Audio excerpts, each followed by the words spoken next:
Scientific notation is used in order to write numbers that are either very large or very small. Whenever you have scientific notation, you always write it in the form of some number multiplied by 10 to the something power. Your number here, C, has to be some number that's greater than 1, it could also equal 1, and a number that is less than 10. So let's go ahead and do that in a couple of examples.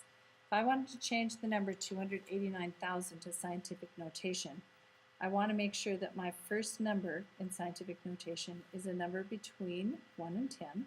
So I'm going to put an arrow right after the 2, which now makes my number 2.89. I know I need to multiply it by a value or a multiple of 10. So I'm going to see what power of 10 will take my decimal from here back to the end of the number where my decimal actually is. So in order to move that decimal, I would move it 1, 2, 3, 4, 5 places. So I need to multiply 2 89/100 by 10 to the 5th power. So there's a number changing a very large number. Now let's write a very small number. So again, I look for where to place my arrow so I know where my new decimal is going to be. It's going to be between the 1 and the 5 because that's going to change it to 1 and 5/10, which again is a number greater than or equal to 1 but still less than 10.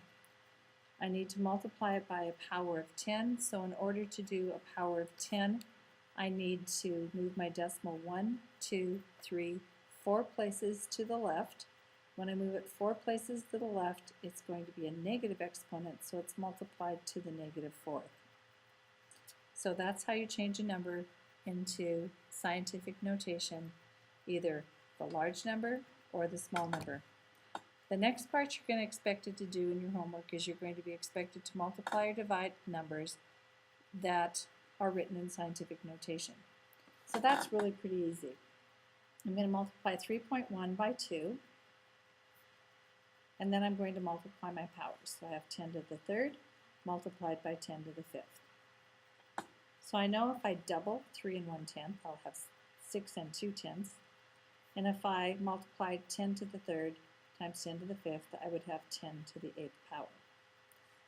I check my numbers after my first decimal, so I know that it's in scientific notation. So there's my answer, and I'm done. Next problem, I take 4 and 8/10 multiplied by 10 to the -3rd. I'm dividing it by 4 times 10 to the -8th.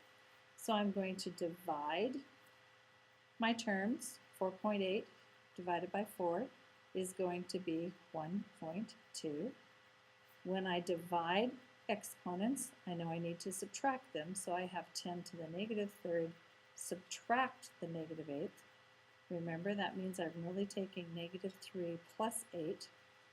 So my answer is 1 and 2/10 multiplied by 10 to the -3 plus 8 to the 5th power. Again, I want to verify that my decimal's right after the first digit. It is, so I know I don't have to do any further calculations. And that's how we work with scientific notation.